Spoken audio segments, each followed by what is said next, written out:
Whoa! What's up, everybody? Yeah, I hope you're doing well. Wait a minute.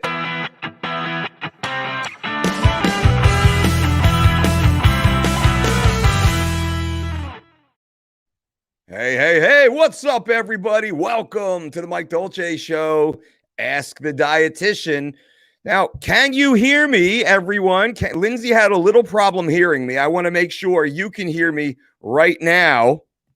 So feel free to leave a comment. Also, ask your questions. Bam, I'll put that out there and see, can you hear me?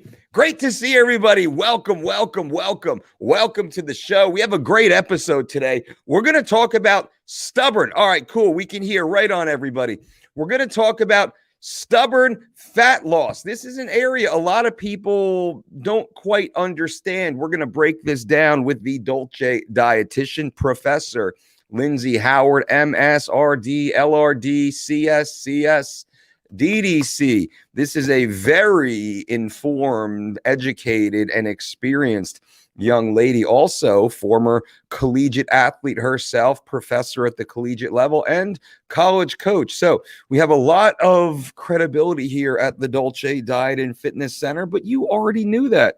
Now we're waiting for Lindsay to jump back on. She had some audio issues, and that gives me a moment to pour a cup of Dolce coffee. Bam! From DolceCoffeeRoasters.com. Get your 100% craft roasted, certified organic specialty coffee. Why would you not? And oh, so good. And we're going to be selling these dope-ass 15-ounce mugs, which are so fun to just sit and hang out with. I see all the questions. Keep asking questions. This is going to be a question-heavy episode. And I want to make sure, what's up, Jorge Masvidal Gamebred in the house. Interesting, right? Good to see you here, Street Jesus. StreamYard is slow. The rest of my connection seems fine. Well, let's see. Let's get her to jump back on and see. So come on back in. Lindsay just shot me a text message, and let's see how it goes. Bang, bang, bang. There we go here. It's always a little bit of technical difficulty. Happens from time to time. But I want you guys to ask questions. This is going to be a very question-heavy episode, and we're going to make sure we do our best to give you the answers that you're looking for. What's up, everybody? Welcome. I see the stream continues to go up, and it's nice to have everyone here. We're just waiting for Professor Lindsay Howard to jump on. Artificial sweeteners, big question. John T wants to become a dietitian. We can run that down also. What's up, everyone? John Spence in the house. What's up, stud? And as we continue to populate, we're also going to talk about some of the weight cutting issues that we've recently seen, and that's been a little bit scary. Let me ask her.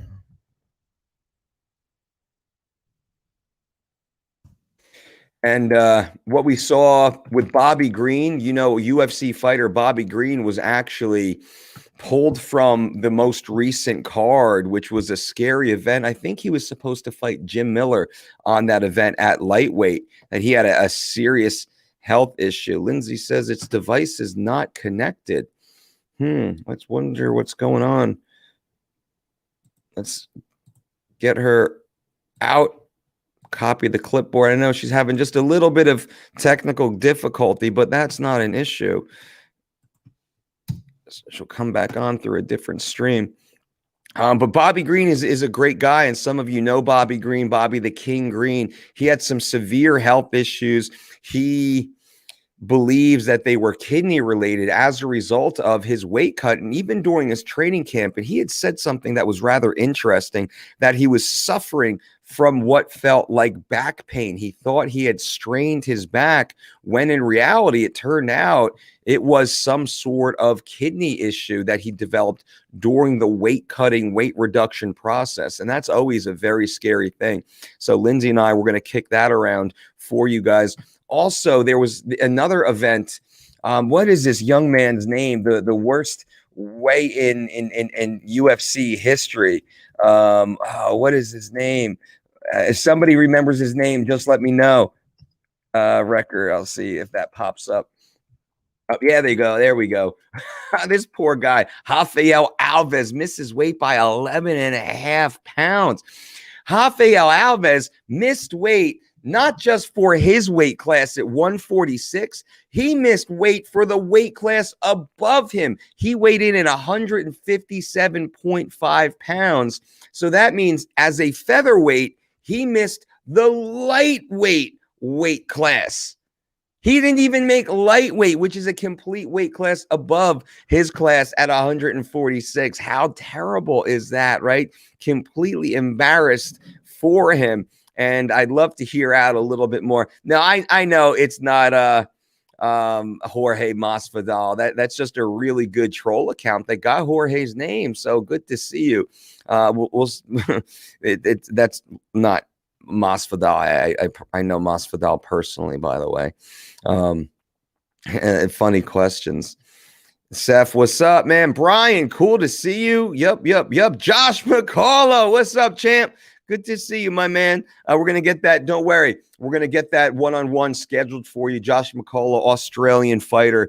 He's entering into fight week.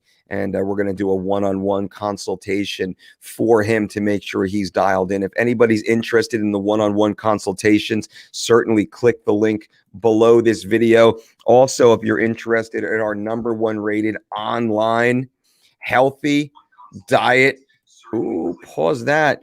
Diet and exercise platform at thedolcediet.com. We're giving you a 25% discount. So make sure you click that link below this video. We got lots of really good value offers for you guys down there. It's good to see everyone. I see the stream is populating.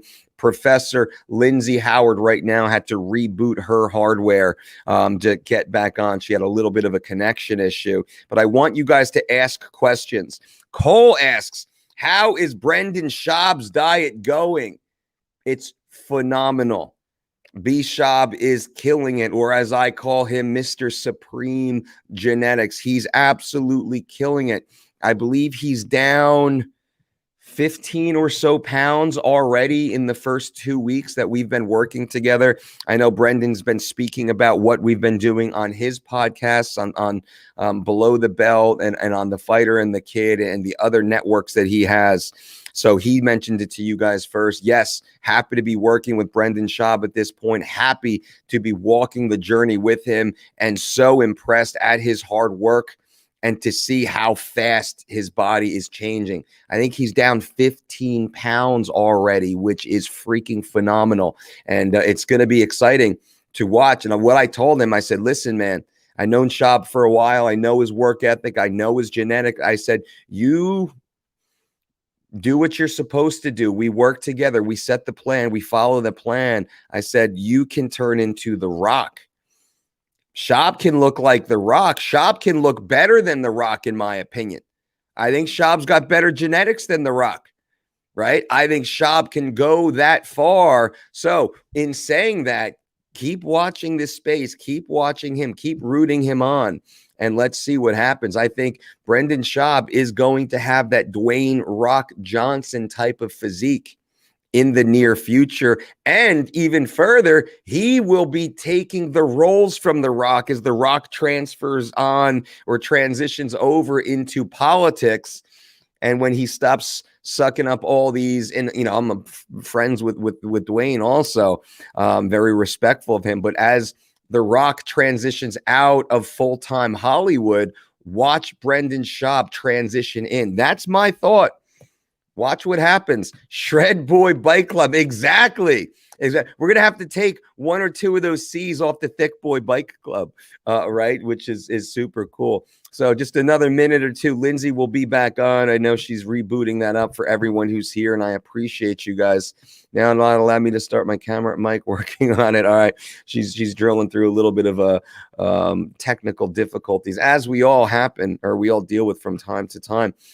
Now, Randy has a question, and just so you guys know, the Dolce dietitian, Professor Lindsay Howard, will be on here momentarily, but I'm happy to jump in and answer a few of your questions here. Randy says, hey, Mike, losing inches and gaining strength, but not losing weight. Should I be okay with that? Bro, you just became a fitness billionaire, my man. So here's the thing. Ooh, Tesla's up over 5% today, by the way, for anyone who's vested. NIO is shooting to the moon at the moment. If you're playing the stocks, then we're having a good day. Green day today, by the way, just as a quick aside. And we are launching a financial channel. You'll see here in the next few weeks. I'll talk about that down the road, something completely focused on business and financial stewardship. So we'll get into that, but just a little, keep watching this space. You'll learn more about that soon. Now, here's a great question that comes from Randy, who says, hey, Mike, losing inches and gaining strength, but not losing weight. Should I be okay with that? Randy, the answer is absolutely yes. Here's what's happening. You're losing body fat.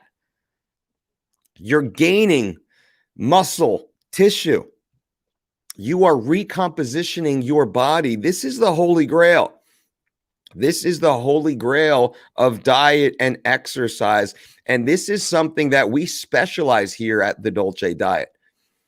If you just simply want to lose weight, are you concerned with the proportion of weight lost? Many of these low-calorie diets, these seco diets, these macro diets, these keto diets, these intermittent fasting protocols, many of those will produce weight reduction, although not the best, not the fastest, not the most efficient. Many of those will produce weight reduction at the expense of your muscle tissue. So what does that mean? That means, let's say you're following one of these inferior, exclusionary, restrictive fad dietary practices, and you lose. There she is. What's up, Linz? Boom. A little technical change over here. Not a problem. She's back. Good to see you. You too. So I'm just briefly right now talking about weight loss versus recomposition. And we had, was it Ryan here? Randy. Randy says he's losing inches and gaining strength, but he's not losing weight. Should he be okay with that? And I was breaking down the difference in maintaining, retaining, and even gaining lean, healthy, functional muscle tissue while reducing total body fat mass as being the holy grail of weight loss, instead of, let's say you're on just a simple macro calorie deficit style program and you're losing total body weight, where you're losing muscle and losing fat at the same time, reducing performance, reducing energy, and creating net nutrient deficits. What are your thoughts on that? Professor Lindsay Howard, by the way, is in the house. Good to see you. And we got a ton of questions to get through. So everyone, keep asking your questions for the Dolce dietitian, Professor Howard. Yeah, so, I mean, not knowing the full background, but a lot of people get super discouraged when, they start whatever program it is that they're starting. Yeah. And they step on the scale every single morning and they're like, oh, I lost a pound, gained 2 pounds, lost a pound. So I think it's so important to emphasize the non-scale victories. Yeah. So things like losing inches, looking better, feeling better. Who cares what the scale says if you look and feel better? Yeah. Right. So I feel like as a society, we put so much weight into weight. Yeah. But it is crazy, and people just ruin their entire day waking up and stepping on the scale because it's not the number that they want to see, and it's a big mental battle that a lot of people face. But no, you don't want to be, as you say, skinny fat. No one wants to be skinny fat. You could lose a bunch of muscle, and you're going to see the scale, the number on the scale come down, but you're going to be flabby. Yeah, and that skinny fat concept is one of the biggest issues we see with people.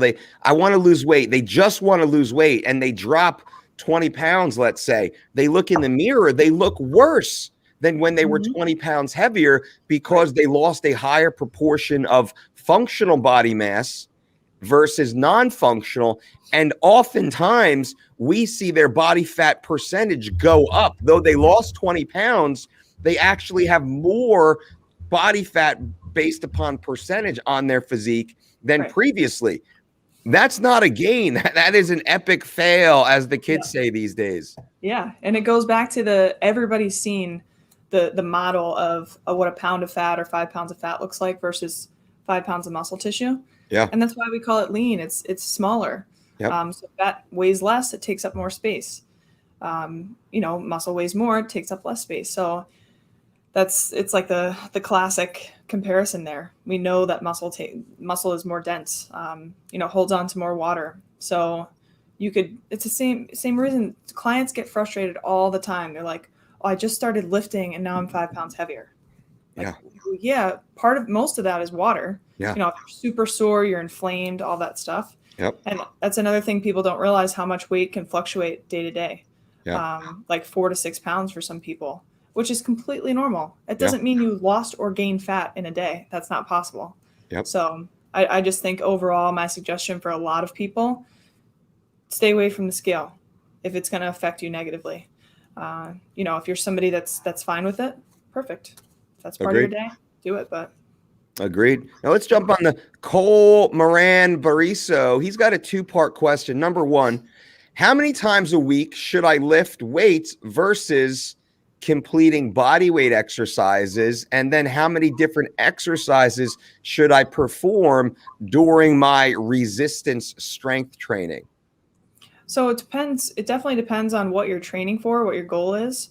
I think a good place to start, if people are just starting out, a good place to start with the resistance training is just doing body weight exercises. Learn how to properly squat, lunge, move your body before you add a bunch of weight to it. If you're somebody that's more experienced, then go ahead, jump into the resistance training, barbells, dumbbells, kettlebells, whatever you're going to use. But I like to combine body weight exercises in my lifting. A lot of times a body weight version of what I'm doing serves as a warm up. Something with bands, so lighter resistance. But no, it's a combination, and it depends on what your goal is. If you're a bodybuilder, obviously you're going to split up your lifts between muscle groups, and you're going to lift almost every day of the week. For the general population, though, I would say 3 or 4 days, full body, making sure you have a day of rest in between. And depending on how much time you have, if you want to be in there for 30 minutes, 45 minutes, choose compound movements. So something like a squat, curl, press with the dumbbell, thrusters, using big body parts. So don't waste time doing concentration curls. Okay. You're not going to grow biceps overnight. Yeah, I agreed. We speak about that all the time as far as multi-joint compound movements, training full body or push-pull. We're training movement patterns more so than individual muscles, knowing individual muscles comprise of movement patterns. So great stuff. Now we got a lot of questions here running through. John T. Hey, and I should be throwing this up. Morning. What's up, John T? Caught the start right on. Welcome. Josh McCullough. What does the My Plan entail at I think you're talking about the MyDiet. Great question, Josh. The MyDiet program is an 8-week personalized diet plan. While you would be working with Lindsay, if you're lucky enough to get Lindsay, maybe you can request working with Lindsay or one of our other amazing registered dietitians. But this is a complete white glove concierge service where you can work one-on-one with your own personal registered dietitian to walk the journey with you. It is an 8-week immersive program where Lindsay or your dietitian completes or details an exact meal plan for you based upon your lifestyle, your goals, your backgrounds, your training history, your medical history, your job, your budget. It's very, very, very detailed. You have multiple touch points with your dietitian, also with our support team. It's a white glove service, as I say. That's always available at DOLCEDIETShop.com. I'll throw a link into this video for you guys if you're interested. But Lindsay, if you want to share some of your experience, really, because you do this one-on-one with individuals who come in organically through DOLCEDIETShop.com, or you also do this on behalf of our certified coaches, our DDCs. We just had a massive DDC this weekend.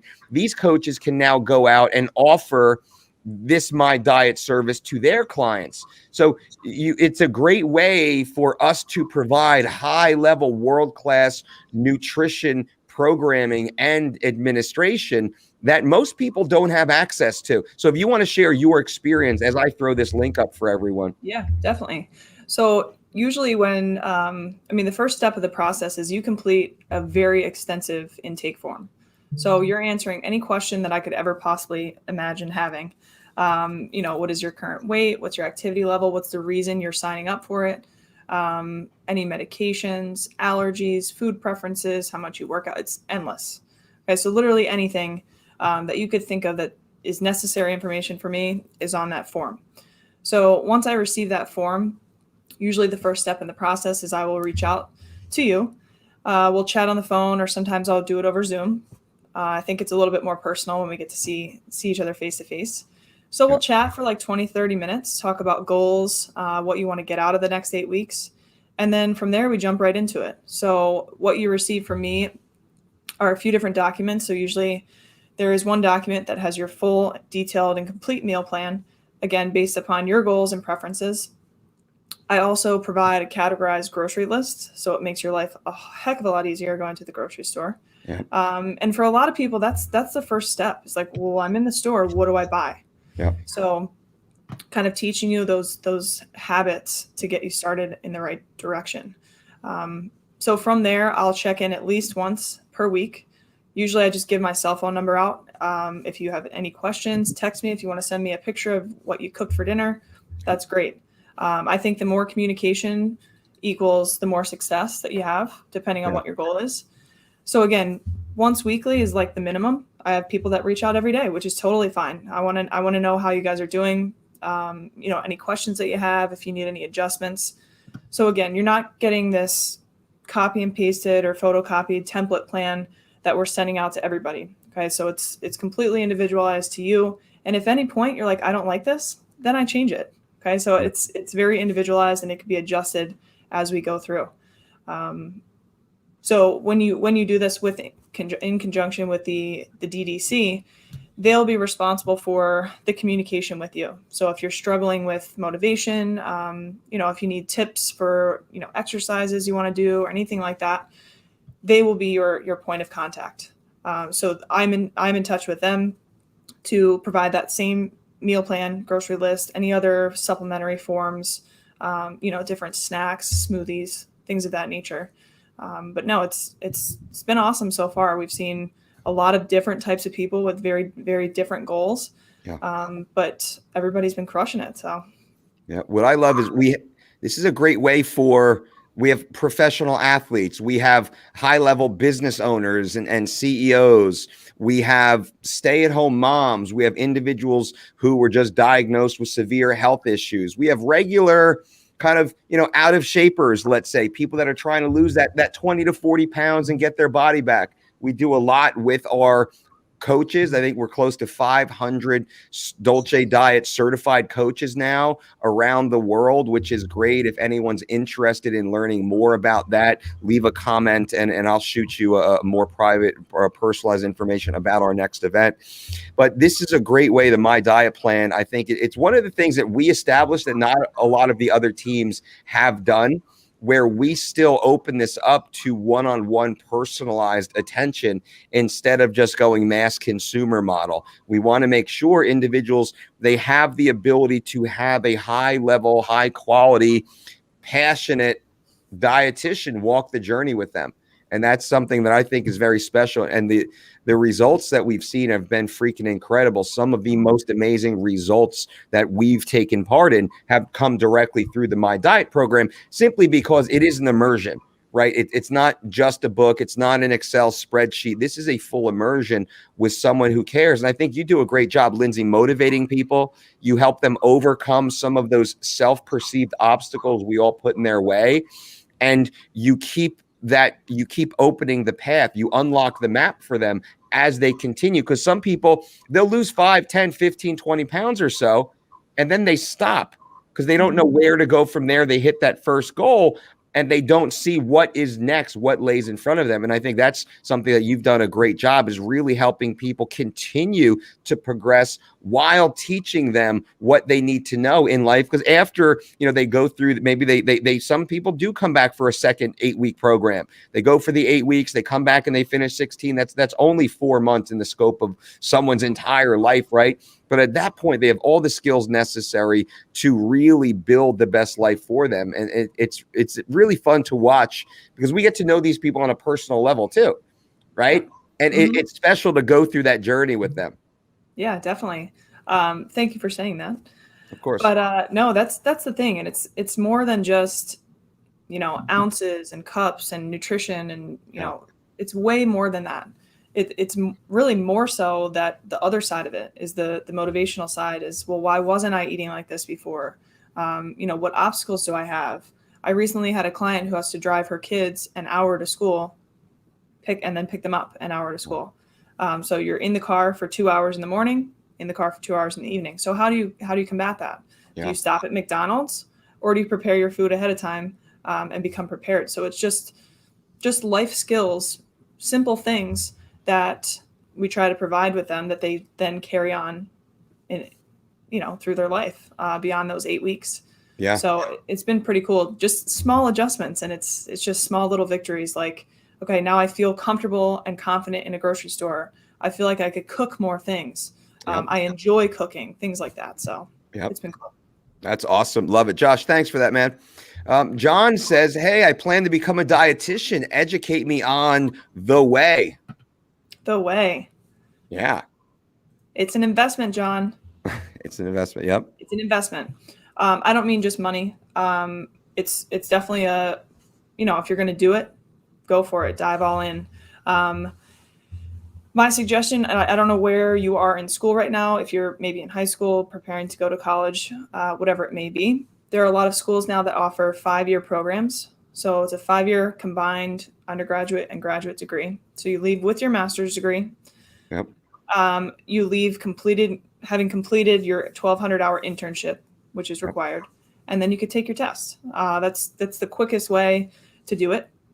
And again, I don't know where you are on your education journey, but there's opportunities to on the way.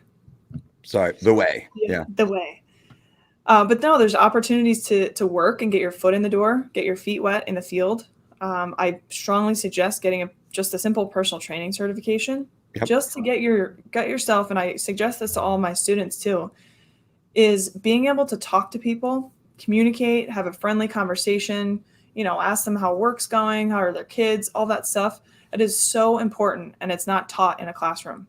So it's so important, especially for the younger population now, who just communicate through text and they don't know how to talk to people, and they don't even feel comfortable ordering food somewhere. It's just ridiculous. So that's one of my suggestions along your way. But no, 4 years in school, undergrad, 1-year master's program, 1,200-hour internship, and then study your butt off for that exam. It's a long test.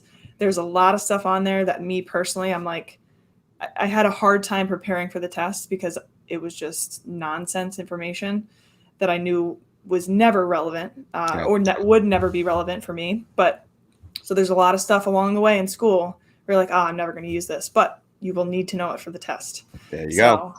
Little tip there, but.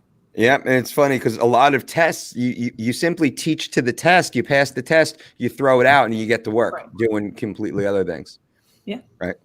All right. So now, Jorge Masvidal asks, do you think after seeing Max Holloway and Khabib Nurmagomedov's weight cuts that George Lockhart, who I call Zero Integrity George, should be charged with attempted murder? All right, so this is a little bit of satire here, but I will say, all right, so briefly, and we were going to talk about bad weight cuts anyway with Bobby Green and Rafael Alves. We'll talk about that.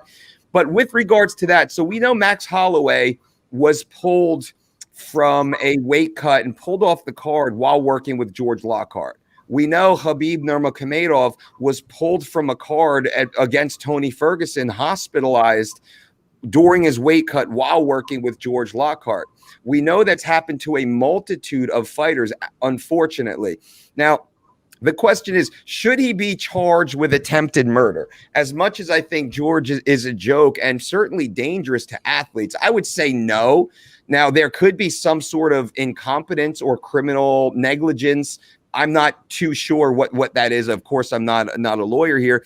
But where I do have an issue is someone like George who then lies to the media about his abilities, where he promotes some sort of crappy weight cutting program. And in the bio, it says that he has never had an athlete miss weight. Well, we clearly know. I mean, Yoel Romero missed weight while working with George Lockhart. Ray Borg missed weight while working with George Lockhart. Jessica Rose Clark missed weight while working with George Lockhart. Kelvin Gastelum missed weight while working with George Lockhart. Paige Van Zandt spoke about the time she almost died. Mike Chiesa missed weight while working with George Lockhart and said he almost died. And in fact, I don't know of all the weight cut gurus combined, I have never heard the term "I almost died" associated with the group more so than with George Lockhart. And this isn't my opinion, guys and gals. Of course, I think George is an idiot. He's just completely said mean, nasty things about me. Challenged me to a fight that he actually never showed up to because he couldn't get in shape for, by the way. But that being said, I think the guy's a dunce, a nincompoop, an idiot. I think he's a bit of a fool.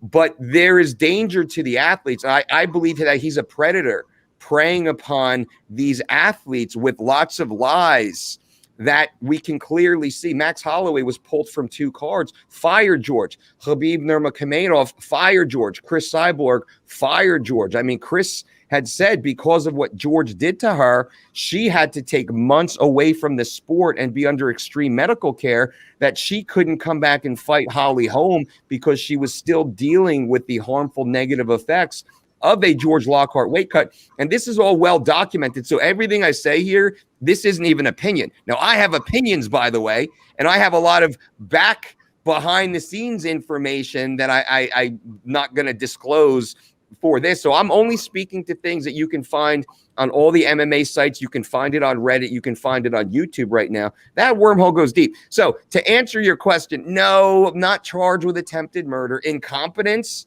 he should most likely just be walked through the streets like Ciri Lannister, and the entire MMA industry should just point our fingers, laugh at him, and shame him away. And shame.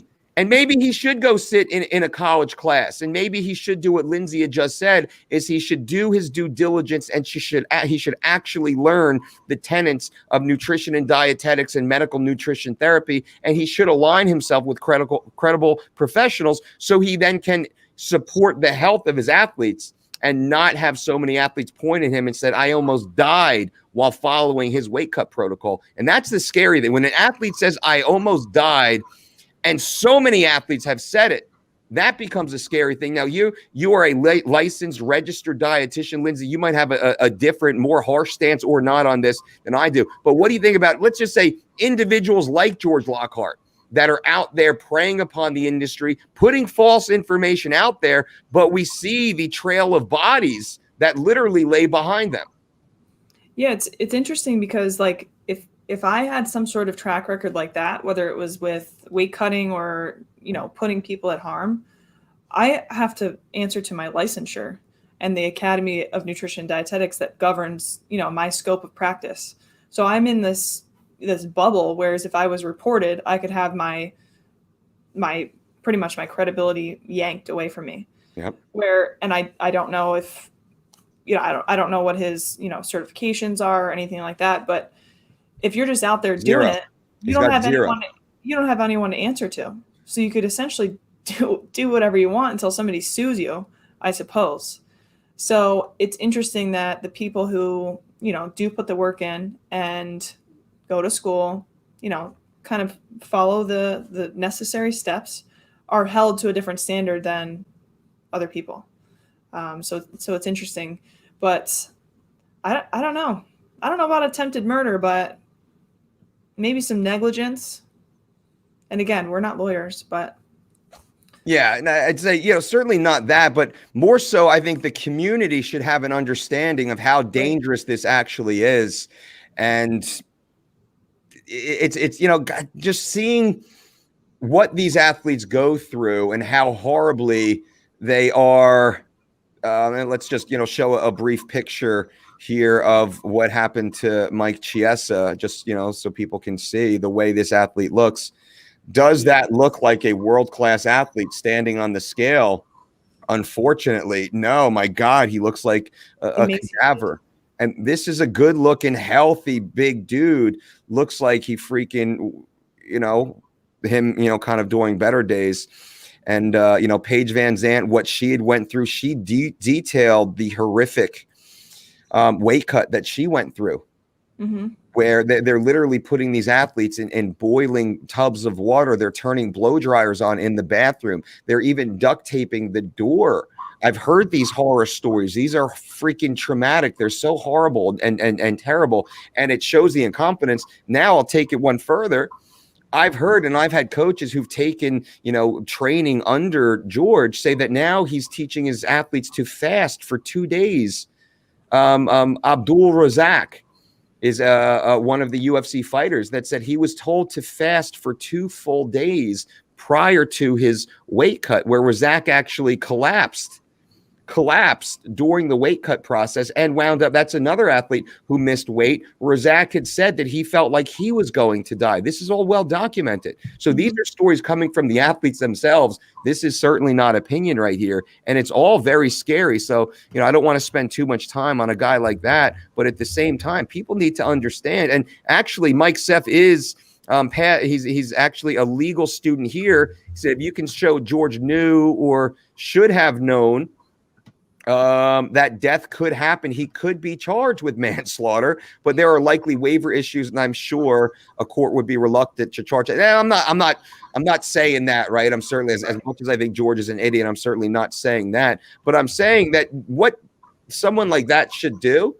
he should actually check his ego and go back and get some damn education and figure out, like, why are so many athletes collapsing and being sent to the hospital? Max Holloway has been very vocal about it. Khabib Nurmagomedov, very vocal about it. Chris Cyborg, very vocal. Ray Borg, very vocal. Paige Van Zandt, very vocal. Jessica Clark, very vocal. Who's the other young lady now? Dark-haired UFC fighter who had to move up a weight class after saying that George had her on 500 to 800 calorie deficits, or a 500 calorie diet, 800 calorie diet for weeks that destroyed her metabolism. This is all on record. And the UFC PI had to step in and literally save her career. You've probably read about that also. And I'm just sitting here. This is stuff off the top of my head right now that we know to be true. It's terrifying. It really is terrifying. Yeah. What I don't understand also is, if you're doing this for a certain amount of time and you've worked with so many athletes, at some point, don't you think you would figure it out? Yeah. By experience. Yeah. Education is one thing, and we always talk about the academia world and like the in the trenches world. Yep. But there are so many great professionals that, they don't have a PhD, they don't have a master's degree, but they're better dietitians or better strength and conditioning coaches than other people. Yeah. So that's what I guess I don't understand, is that if you have that many years of experience and you've worked with so many people, how is it so difficult to nail down a system that works?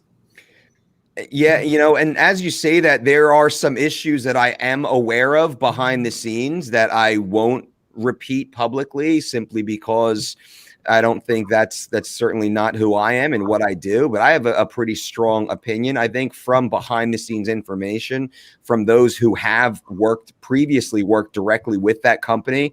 And many of the reasons why they have left, I believe, are directly related to why they do not progress, unfortunately. And there is a issue, I think, inside that. And I will say, so a guy like Dan Leith, just to be on record, I think Dan Leith is a good guy. He's a part of that team. And I've never had any negative interaction with Dan. They've always been positive. I don't know what Dan knows truly about nutrition, dietetics, weight management. So that will be a question mark. But I will say these conversations are really just directed towards zero integrity, George. Now, let's move on to something more bright, more chipper. What else do we have out there? But we did say we're going to talk about weight cut fails. We were going to talk about Bobby Green and Rafael Alves, but I mean, I can think of no bigger avatar for weight cut failure than Zero Integrity George, by the way. The Alves one gets me. The Rafael Alves, you want to talk about that one?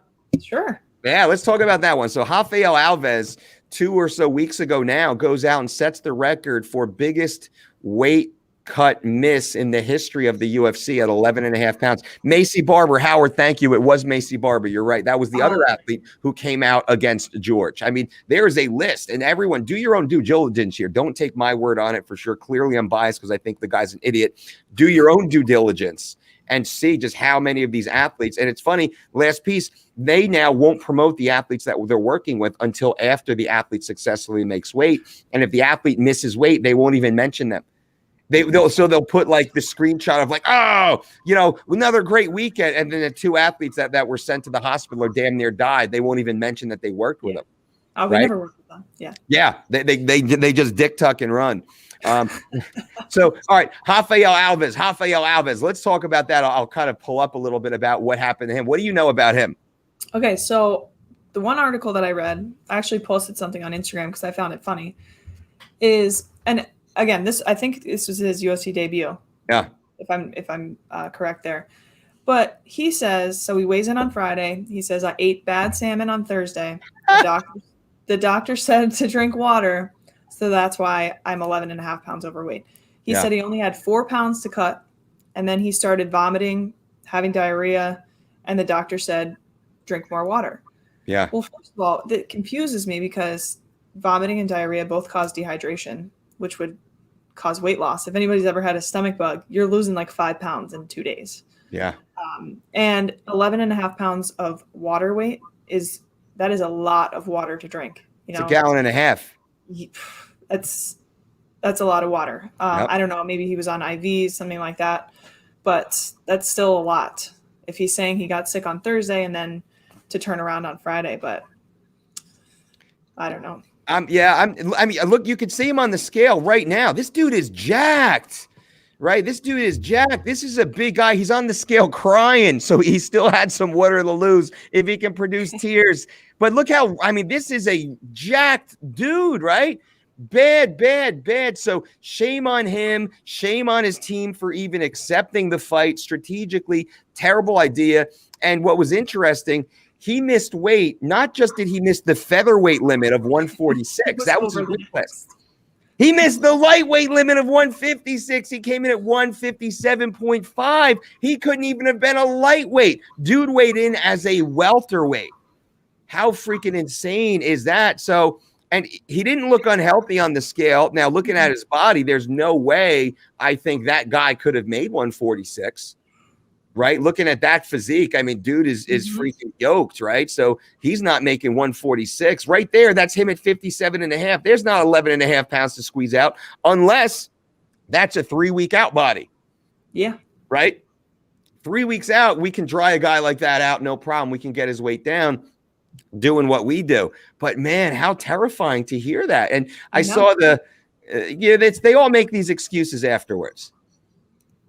Right. They all make these, I ate something bad and, whatever it is. No, dude, it doesn't account for 11.5 pounds. That accounts for like you come within a pound. You can't quite make it at the end. If you had an extra 30 minutes, you would have made weight. This guy needed a whole new training camp in order to come in and make weight. It's just insane. Yeah. I posted, it was kind of funny and I kind of felt bad about it, but I was like, friendly tip, always cook your salmon to 145 degrees. Turn on temperature. Right. Gee, like, and this also goes to show, I think, the ineptitude of himself and his team, which you have to put it out there. That's a crappy video. The ineptitude. And I say that because we understand that it's fight week. right? We understand that you should let me remove that you shouldn't be just eating some crappy food. What are you going out there and eating? Your team isn't preparing your food. There's no quality control here. You spent your entire career getting to the UFC, an entire training camp, getting ready for this fight. You knew 8 weeks out, 6 weeks out, 4, 3, 2, 1 week out, your weight was damn sky high. It's going to be so hard to make weight. And then you go out and you eat these bonehead food items, possibly. I don't believe that, though. I don't believe that the salmon is making him sick or made him miss weight by 11.5 pounds. It was just ineptitude, unfortunately. Lack of knowledge, lack of preparation, lack of discipline. And that's the sad thing. And also shame on his management for taking the fight. Shame on his team for walking the journey with him and not stepping in and helping him. And the dude, let's be fair, he was crying on the scale. So it hurt him. Some athletes step on the scale, they don't even care. He was crying on the scale. Right. All right. So that the emotion did overtake him. And it seems like the UFC is going to give him one more shot. All right, everyone gets one shot. I'm fine with that. Hopefully he comes back healthy. Yeah. No, you have to, you feel bad whether or not, who knows? Maybe it was the salmon. We don't know, but kind of unlikely. Well, but you still have to, you feel bad seeing a guy, break down like that. And like you said, you train your whole life or however long it takes to get to the UFC. And then now's your time to shine. And then boom, fight canceled. And let me briefly step in. So Quentin Rampage Jackson years ago is fighting Lyoto Machida, UFC main event, right? 2 former world champions fighting to get back into contention. Rampage comes down with a horrific flu for 3 days, worse than any food poisoning. Food poisoning is in and out in 6 hours or so. You feel like shit for half a day. Your tummy's upset. You're not going to do too much. You spend some time in the bathroom. And I will say it actually is easier to make them weight with food poisoning because everything comes out. You're not eating or drinking everything, right? It's even easier that way. Rampage is 3 days sick, getting worse and worse and worse. Rampage steps up, cuts weight while sick, goes out there, makes weight, and then wins a 3-round decision versus Lyoto Machida. That's the championship heart and mindset right there for sure. So you got it. Like what I would have loved if Quentin only had a little bit of food. I would have been like, oh, this is awesome. He's not talking to me about, getting a burger and fries or a Coca-Cola, right? He's just going to lay in bed and be quiet, play video games. So that putting that on the scale and taking a look at it, I'm not buying it. I'm not buying it. Now let's briefly talk about, because we said we would, let's talk about Bobby Green. So Bobby Green goes out, UFC 258, makes weight versus first fight versus Jim Miller, and then collapses backstage. Do you know anything about that? And here's Dana White saying Bobby Green just collapsed back there. Doctors are looking at him. They're trying to rehydrate him now. Now, to Bobby Green's credit, he actually made weight. Wasn't feeling very good. He actually made weight. He did that. He makes weight. And then he comes out and he collapses afterwards. Do you have any thoughts on this? And there's actually another interview article about the kidney failure I can go through. Yeah, so they said it was like acute kidney failure and then air pockets in the lungs. Oof. I was actually looking up the lung issue, and I can't think of a logical explanation for that. I don't know if you have any insight or have seen that before. Kidney, that's an easy one. If you're going to drastically dehydrate yourself, lower your blood volume, your kidneys are going to suffer. So that was probably part of the reason why he collapsed. He probably had lack of oxygen to the dome. Yeah. And this is a quote from MMA Junkie. So, sourcing their article, MMA Junkie spoke with Bobby Green, or they posted a quote from Bobby Green, and making sure you guys can see that here. Let me make the screen a little bit larger. So, and what Bobby says is, so to be clear, I have air pockets in my lungs, I guess, and my kidneys failed. Whoa. I messed my back up in training, and I thought it was just pain from that.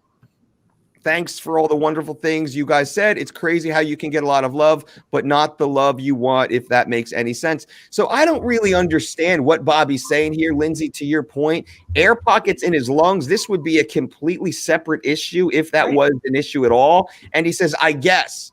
Now, I don't know if that was a absolute medical diagnosis. Listen, son, I'm Dr. So-and-so. You have air pockets in your lungs and you were in kidney failure.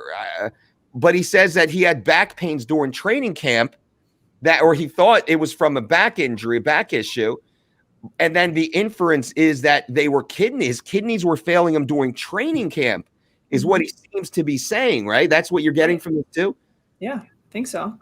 Yeah, like maybe something was going on and we, left it untreated thinking it was just a back issue. Yep. But, I mean, the air pockets in the lungs, that's scary. That could be a lot more severe than just you're going to collapse for a few seconds and you're good to go. You could collapse a lung, you could, blood clots, things like that. So it's like, that's pretty scary. But I don't know, maybe he took a couple big blows in training and then kind of went undetected until the weight cut. It's possible. And unfortunately, you just don't know. You don't know what the whole story is. You don't know what's the spin, right? You don't know what's just hearsay, what's hypothesis. So we're not really working on true medical data here. But I like Bobby Green. I know Bobby Green on a personal level. We're not best buddies. But we definitely take a few moments to chit chat when we see each other at the UFC events. So I'm a fan of him. I think he's a great guy. I have a lot of respect for Bobby Green. And even when he was getting some flack, I saw through it that this is a good man. It's a hardworking man here. So I'm worried for Bobby that there could be something going on, that maybe there's some sort of undiagnosed kidney issue, right? That weight cutting has made it worse, or the strain of fight camp has made it worse.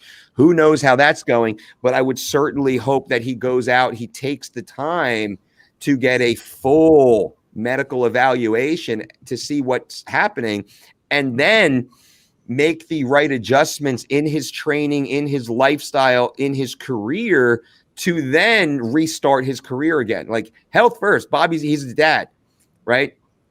That dad role becomes the most important role here, more important than husband, more important than pro fighter. Dad role becomes first. You got to be around for your little babies. And I'm pretty sure Bobby's going to make those decisions moving forward. So I'm certainly pulling for him. Yeah, definitely. That's horrible to see. And it's like, it wasn't a weight cutting issue. You made weight, you're good to go. And then boom. So that's just, shitty situation there. True.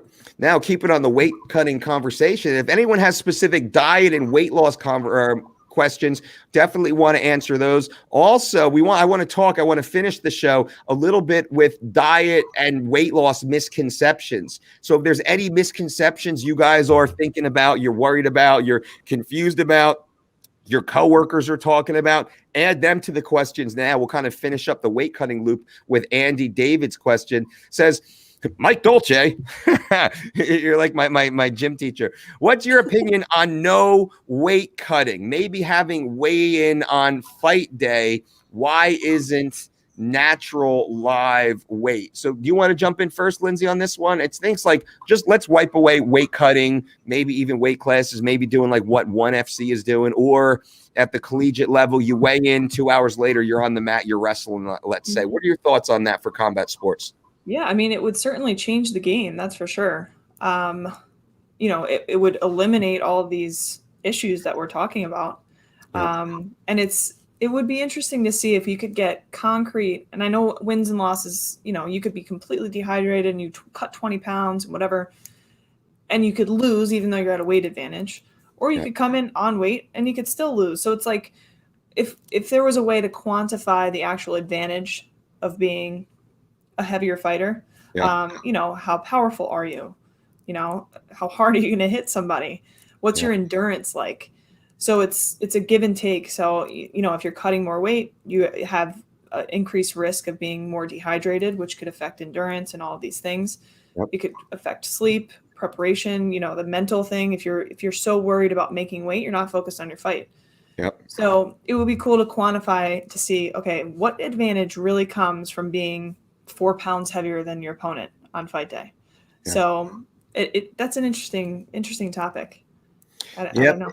it is. And you know, I'll play this both ways in that weight cutting should be ideally weight classes, 'cause weight classes are there to make sure that Demetrius Johnson doesn't fight Stipe Miocic. Right. That's the point of a weight class. But you get guys like maybe Chael Sonnen, who's capable because of his pedigree and his intelligence and his amazing weight management team. He's able to cut from 220, 230 and make 185 legally. Well, that's not breaking the rules. That's using the rules to our advantage. But as we move forward, that's not in Chael's best interest with long-term health. He knows that. We know that. Everyone knows that. So what do? Well, I say two ways is number one is push the weight cut or the weigh-ins even farther to a 48-hour window. Yep. Now, the athletes, they're going to cut only what they're going to cut. That doesn't mean Chael's ever going to make it down to 170. These athletes are cutting as much weight as they can, regardless of the time that they have to make that weight. The issue becomes rehydration. And I was pretty vocal. If the commission, like Andy Foster over in California State and some of the others, and I like Andy, and I think he's trying to do a great job, but it's a little pie in the sky mentality. If they truly are focused on athlete health and safety, they will push the weigh-ins farther away from competition, which gives the body more time to rehydrate. That's the question. But if they're trying to, quote, eliminate cheating, well, they're never going to do that. Lord knows you can't do that in any field. When people file their taxes, they're cheating, right? Anytime you do anything, humans, they typically cheat. You walk into any courtroom, and I guarantee you both sides are walking that gray line of cheating. Unfortunately, that's the way it is. So then you have the early weigh-ins, the step on the scale, walk into the cage and compete weigh-ins. Well, in that case now, most athletes, just like in college wrestling, the running joke in college wrestling is there is a gentleman's agreement that both athletes will compete at 60% of their ability because they're both cutting to make that lower weight class. And then they're both going to be severely dehydrated. And I would love to see, and I don't know if there's been any meta-analysis on concussions at the collegiate level in college sports. I would say that level is much higher in these weight class-oriented sports, regardless of the time frame, simply because the athlete cannot rehydrate early enough. And then it might be a matter of, and let's use wrestling or maybe in MMA, this might work, that there is a zone that the athlete has to make weight. And this is what Andy tried, but it's an epic fail in California again. You have to make weight to get certified, almost like a hydration test. I can game a hydration test right now and certify 15 to 20 pounds lighter than the test would assume I could. And that's and any high school wrestler in New Jersey and Iowa and Michigan and, you know, some of these states, we know that stuff for years. But just to teach, you know, kind of have this conversation, there's some sort of certification, and then you don't allow growth above a cap.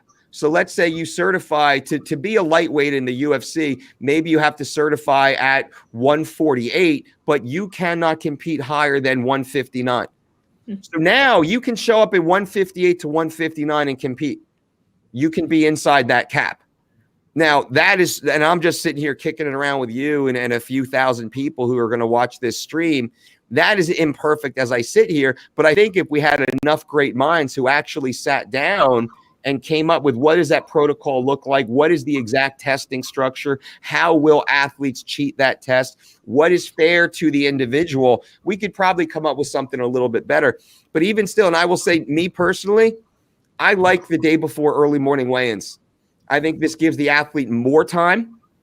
I would like to see it, though. I'd like to see weigh-ins personally Thursday night, because if the athlete weighs in at 9 a.m. on Friday morning, why can't they weigh in at 9 p.m. on Thursday night? Because they're all going to bed dry and dehydrated anyway. And that would be and that is the argument I've made behind the scenes. And a lot of the smart people behind the scenes they're like, yeah, that actually makes a good sense. But public perception pushes back against that, because public thinks, oh, they're just going to cut even more weight. Let me tell you, they're not, because there's no more weight to cut. These athletes are already cutting to the very last ounce that they can physically perform, right? So there is no answer here. Right. And the last piece, now I keep saying the last piece, but the last piece is simply, and I think this is how you fix the weight cutting issue, severe financial penalty for missing weight. 50% or greater, plus a 6-month suspension for first time, 12-month suspension for second time, and then third time could be revocation of license for a multi-year period without severe health testing. Because if you miss weight twice, you've likely you have some sort of medical condition, or you've created some sort of medical condition, and there should be a stringent series of tests to allow you to get your license again. That would be my thought. I mean, there's stringent tests. If you're fighting over 35 or 40 years old, they put you through additional age-related testing that the younger athletes don't get. And I would say the older athletes typically are smarter about healthy weight management and performance than the younger athletes are. I want to see the young kids going through greater levels of testing. So that all right, now I'm done. Now that is a good point, because you got to think, like, how much money is, the UFC or whatever organization it might be losing when an athlete, if they miss weight, fine, they still fight, whatever. Yep. Still get paid, at a percentage less than they would. But if an athlete misses weight by 11.5 pounds, they're not fighting. And that guy didn't fight. So I'm not saying his fight was this huge, massive draw, but it still affects the overall, just credibility of the organization. It's like, oh, we were scheduled to have 8 fights on this card, and now we only have 6. Sorry, it still costs $100 to buy a pay-per-view. So it's like, I do think there needs to be a higher standard, so to speak. And it's almost like a threat you have to throw in there. Aside from just your reputation, think about that as a professional athlete. You're a job, you're a professional. I always like to use the phrase, like, you have one job. Your one job for that time is to make weight. So if you're not doing that, you're not doing your job. Yeah, I agree completely. Now let's jump on to, before we finish out, with some diet and weight loss misconceptions. And here's actually one from Fab Strong. Intermittent fasting as you get older has more benefits. Fact or crap? What do you think? I'm going to guess crap, but I actually do not know, which is fair. It's fine to say. I have not read any research about the effects of it as you get older. I think it's all crap. Maybe it does maybe older people see more benefits from it, but I think intermittent fasting is crap for everyone, regardless of age. So that would be my straight up answer there. Fair enough. And like we talked about this a little bit, that we as humans naturally intermittently fast. So we go to sleep for 8 or 9 hours. We might not eat 2 hours before we go to sleep. We might not eat for a half hour after we wake up. There's a 12-hour fast right there. So it's, that's what we're supposed to do as humans. Then you eat breakfast. You don't eat for 2 hours. There's another, not really fast, but, a period of no eating. So I have not seen any research about effects as you age, but in general, I'm not a fan of intermittent fasting all by itself. And you bring up a great point that I'll add. And one of the questions we always ask is, as compared to what? So Fab, intermittent fasting as you get older has more benefits than what? Than the average American diet? Okay. I would say, hey, well, maybe that does make sense, that instead of eating McDonald's 4 times a day, you're only eating it once a day. Like, oh, in that situation, maybe that makes more sense. But if you are eating a healthful whole food diet spread evenly throughout the day with a high net nutrient content per total calorie, you're not eating at a consistent caloric surplus. You're not eating synthetic toxic chemicals. You're not eating processed sugars. Does intermittent fasting benefit you as compared to that? I would say no. I would say no, it doesn't. And if we look around the world to many of the centurions and those who live the longest, they don't eat as much as they ate when they were 25, 35, 45, but that's because they don't expend the same amount of energy. So again, as compared to what? Every question should elicit a multitude of questions to really drill down. So I agree with you, Lindsay. Fasting for the sake of fasting, when we're already fasting, and when I look at my meal plan, I'm fasting 13 hours per day. I do not follow a fasting protocol. I simply get really good sleep and I perform athletic activity first thing in the morning, and I stop eating a few hours before I go to bed. Right? I'm not following a fasting protocol. I'm not staring at my watch waiting for, 12 a.m. or 12 p.m. to show up. I'm not trying to, OMAD or 2MAD. I'm not dry fasting or any of that stuff. And I think context really matters in these situations. So I agree. I will say crap. We actually should do factor crap. That should be we'll come up with a little image. Hold up a button. Yeah, exactly. We'll have to do that. We'll have to do that. I like that. I like that. So Fab, thank you. That was a great question. I appreciate that. What else we have here? We have Shri says, do you think we place too much of a premium on suffering? I've always thought that the harder, the better mentality did more bad than good. Not saying we should be lazy, just smarter. Professor? I would agree. Whatever the non-crap button is, I'm holding that one up. Yes, and I think it's a weird kind of thing to go away with, especially in athletics, in sports and training. It's like, well, if you don't feel like you got hit by a bus, you didn't work out hard enough. Yep. So it's really hard, and you see a lot of these athletes that have extreme mental toughness. Yep. They're like, if I can't feel my legs after the end of this workout, then I didn't do anything good for my body. Yep. So yes, I do think there's way too much of a premium placed on suffering. And I do think that we should work smarter, not harder. Yeah. And that doesn't mean be lazy. That means take a rest day, do active recovery. And I think a lot of people see that as being weak. But there's a lot to say about taking a recovery day. You know what I mean? Getting enough sleep, like we had mentioned, paying attention to your nutrition, meditation, anything for the mental game. So I don't know what context you're asking this question in, but in training, in eating, so people think they have to starve themselves to lose weight. It goes, across a lot of different topics here.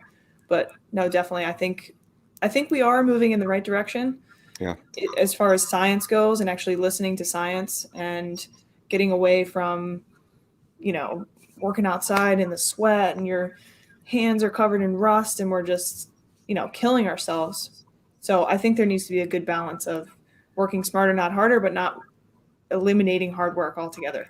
So Work hard when you need to, take it off when you need to also. Yep. And we do have to have those progressive overload days. We do have to test ourselves, test our limit. But this is where a lot of people don't understand our LISS recommendations. When we say we're talking about building a complete healthy program, whether it's gaining lean tissue, whether it's losing non-functional body weight, whether it's improving better as an athlete, whether it's living a longer energized life, we speak usually first about adding LISS, low intensity, steady state cardiovascular activity. And people are like, oh, wait, why should I do that? Shouldn't I be doing HIIT? You mean like doing intervals on the assault bike? How about I do hill sprints? We're like, stop. You feel like, and then, to Shree's question, the default is, in order to make progress, I must always suffer. And this pulls away the intelligent programming concept. You must have a well-rounded protocol. We must build in rest and recuperation days. We must build in, let's say, GPP or general physical preparedness. We must have the active recovery. We must have soft tissue manipulation. We must have the emotional, the psychological unwinding phase that's necessary for us to then run back into the high-stress, cortisol-inducing red line situations. So when we tell people, you need to start walking more often, they're like, wait, no, I'm trying to become leaner. I'm trying to be a better athlete. I said, I'm looking at your program right now. You do no low intensity work. And in fact, 70% of more of your training is high intensity work. And in learning from you, you've had 6 major injuries in the last 6 months. You barely sleep 6 hours per night. You tell me that you lay in bed for 2 to 3 hours and you can't fall asleep. Like you're sick all the time. Like, it's not because you're a quote pussy, pardon my language, but that's the mentality. And this is, I think, to Shree's question and some educational points we want to put out. What we suggest is let's look at the totality of your training program. Let's start to put in the proper healthful training blocks. And yes, I want to see you get on that assault bike maybe once or twice a week for 20 minutes. And maybe puke. Who knows? Maybe that'll happen. You know? Good puke. We love it. We love it. Push yourself to that level. Like, I want to see you under a barbell, not knowing if you can get that last rep. Like, to be in the bottom, to be in the hole and be like, oh, fuck, I might not stand up with this thing, right? But that is in every workout. My God. For me now, honestly, Lindsay, that's maybe once every 2 weeks or so. I'm actually getting to that deep level of failure in a training because I trained for too long and I'm too old to be subjecting my body to that constant damage. I used to do that every workout 6 days a week when I was in my late teens through my 20s, and then 4 to 5 times a week in my early to mid 30s, and then like 3 times a week in my mid late 30s. Now I'm like, what the hell? Like, why do I need to suffer under a 600-pound barbell anymore when I can put 225 on my back with perfect form and have badass looking legs? Like, there you go. Right? And I can go walk around Disney World with my kids and not be limping with a walker anymore. Oh shit. Right? So it's all relative to the individual. Last thing I will say on that is that I think activity trackers, especially Apple Watches, things like that, have contributed to people thinking that their workout was not good enough. Yep. So like Apple Watch, I mean, I wear an Apple Watch. I pay attention to the activity rings on there. Yep. But if I lift for like an hour, you know, you're not out of breath the whole time. And that's the only way this watch calculates caloric expenditure. Yeah. So in your workout, so if I was doing something balls to the wall for an hour, I could burn 650 calories. Like if my heart rate was elevated pretty much the whole time. Or if I went for like a 5-mile run, absolutely. But if I'm lifting, mine might say like, I don't know, 250, 300 calories. Yep. So some people might look at that and be like, wow, I didn't even get close to like closing my rings today. I must not have had a good workout. But you forget what the benefits are throughout the rest of the day. Yeah. So it's not just caloric burn during that workout. So my suggestion to anybody who wears a Fitbit or Apple Watch or anything like that is know what you did is good enough. You know, don't put too much weight into what your watch is yelling at you for. Perfect. Agreed. Now I want to be a shout out to Omar. So Omar with the $10 super chat donation. Thank you. What's up, Mike and Lindsay? Thanks for your availability and great info like always. Bang, bang. Omar was a part of our most recent certification and fitness conference we hosted Friday, Saturday, and Sunday. It was an absolutely amazing event. We clocked 20 hours of education in the last 3 days. That's pretty intense. I'm just saying, 20 hours of nonstop talking. How'd your voice feel yesterday? It was actually okay. Okay. I was going to say, you must have stayed on for a long time at the end. I did. That's what we do. We over deliver here. So anyone who's interested, we constantly over deliver, and we had an amazing group. We had a good sized group this time, which I really love. We opened up enrollment because we were overwhelmed, and we opened up enrollment, but we still sold out 2 weeks early, by the way. If anyone is interested, text me. Or I'll just leave a comment here. Before the end of this video, if you stay to the end of this video in the next 5 minutes, I'm going to give out my cell phone number. You can actually text me if you're interested in becoming a part of the next. Actually, I think I already have it. Hold on 1 second. See, pre-reg. Let me see this right here. Members 0. Nope. So I'll break this down here in a minute. But the class was technically over at 12:30 yesterday. I stayed on till 5:30. Oh my gosh. Right? Who does that? Zero integrity George absolutely does not do that, right? I could have said, hey, 12:30, done. Thank you. I'm shutting the shades. Bye-bye. We're getting out of here. Hell no.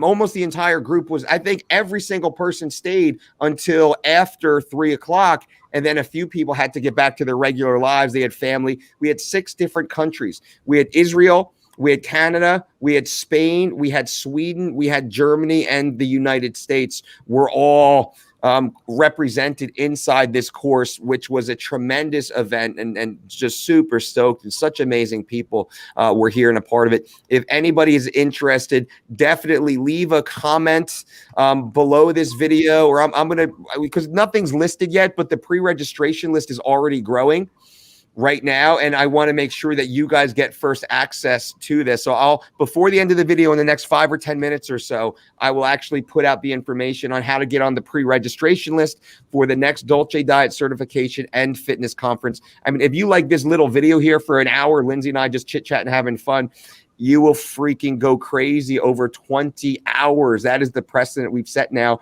3 days of immersion into nutrition, dietetics, programming, but also finance and business protocols for athletes or for individuals trying to build their own health and fitness business.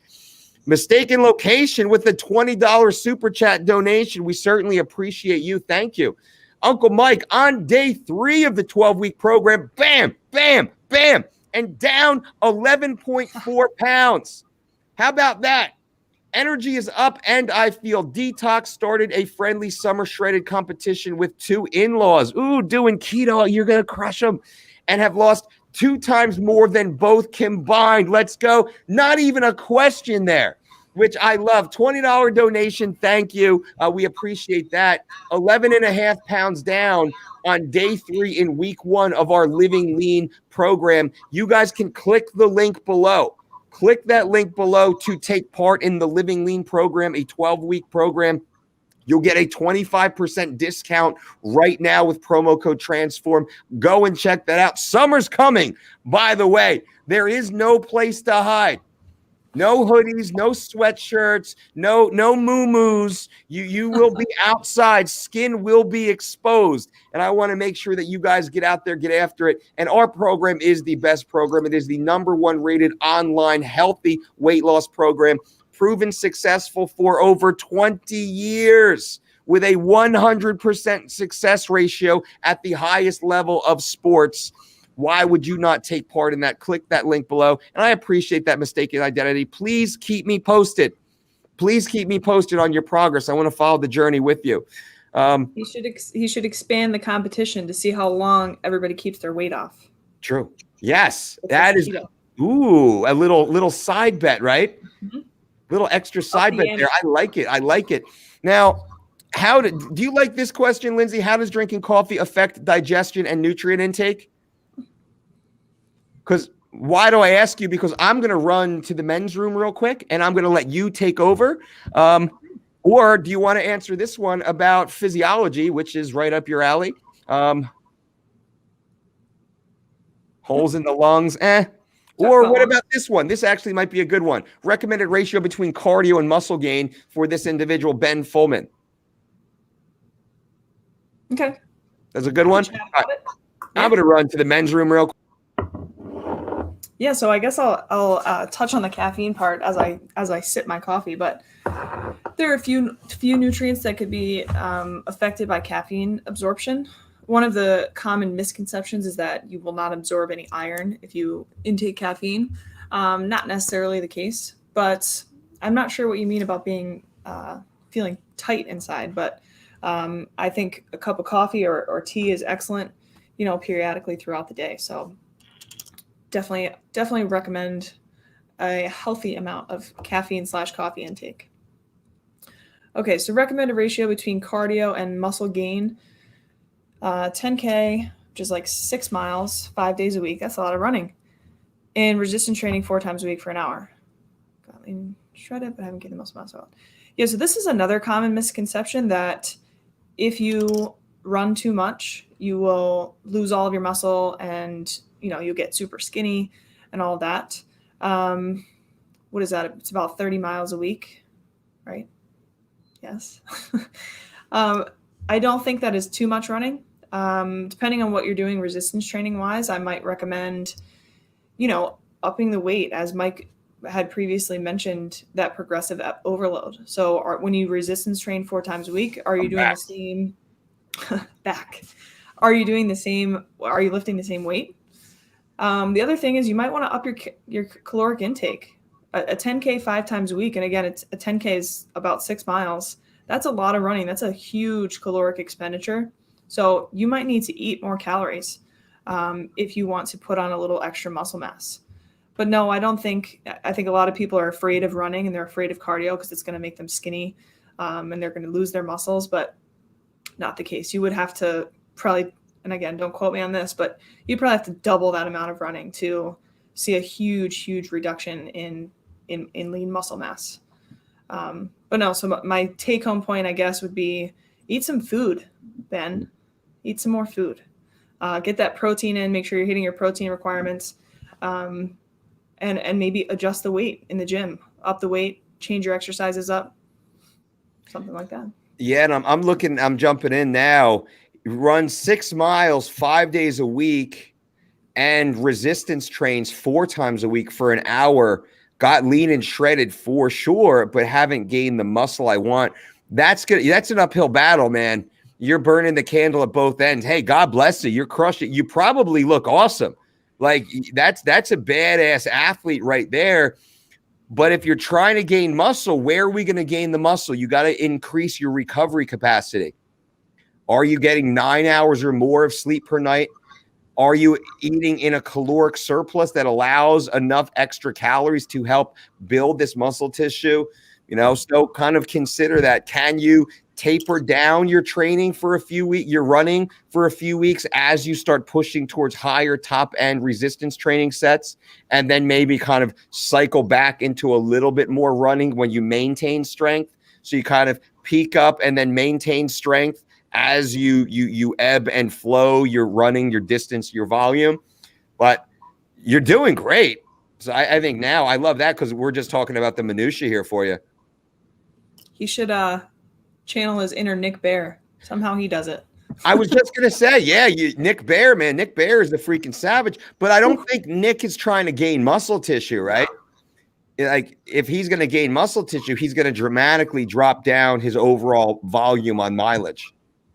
I think he's doing a Ironman now or something like that. I just did did he do a sub-3 marathon? Sub-3 marathon, which is insane. It's funny. We worked with Galen Rupp. Those of you who know Galen Rupp is one of the premier distance runners in the United States. We helped Galen earn a bronze medal in the marathon in the 2016 Olympic Games. It was amazing to be a part of that. I believe Galen averaged a 5-minute 4-second mile over the course of the entire marathon. That's disgusting. I could not sprint that for 1 mile, and I don't think I could average that for a lap and a half. I could because I've done sub-minute 10-second quarter mile, and I'm not the fastest guy, but that's not a shitty time because I beat some guys with longer legs and whatnot. I think I could just suffer a little bit more maybe. But that's by no means anything special, a minute and 10 seconds in a quarter mile. And then I thought I was going to die afterwards, of course.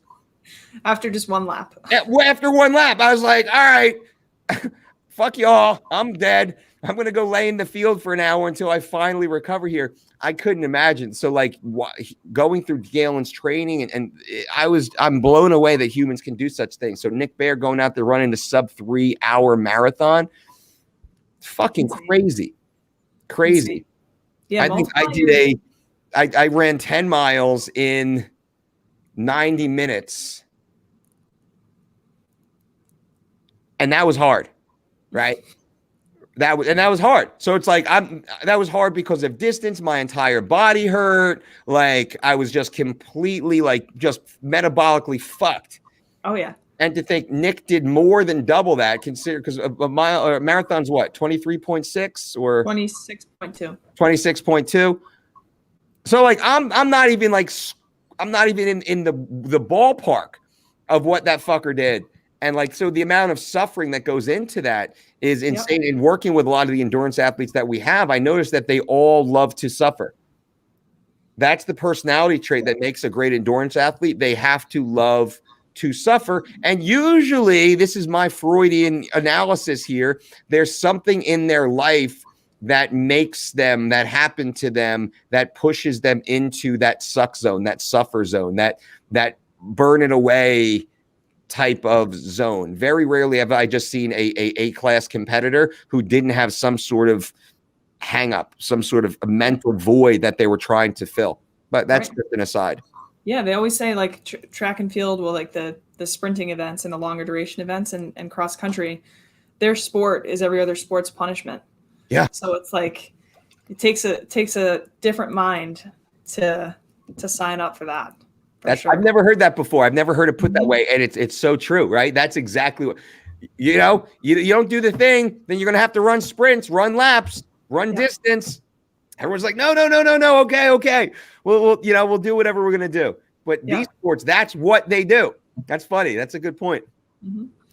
What else do we have? Oh, Henrik is in the house. What's up, Henrik? Let's get Henrik in here quick. Henrik also went through the DDC course this weekend. Henrik from Sweden, the DOLCE Diet Certification and Fitness Conference. I'm going to tell you guys a little bit more about it in a minute.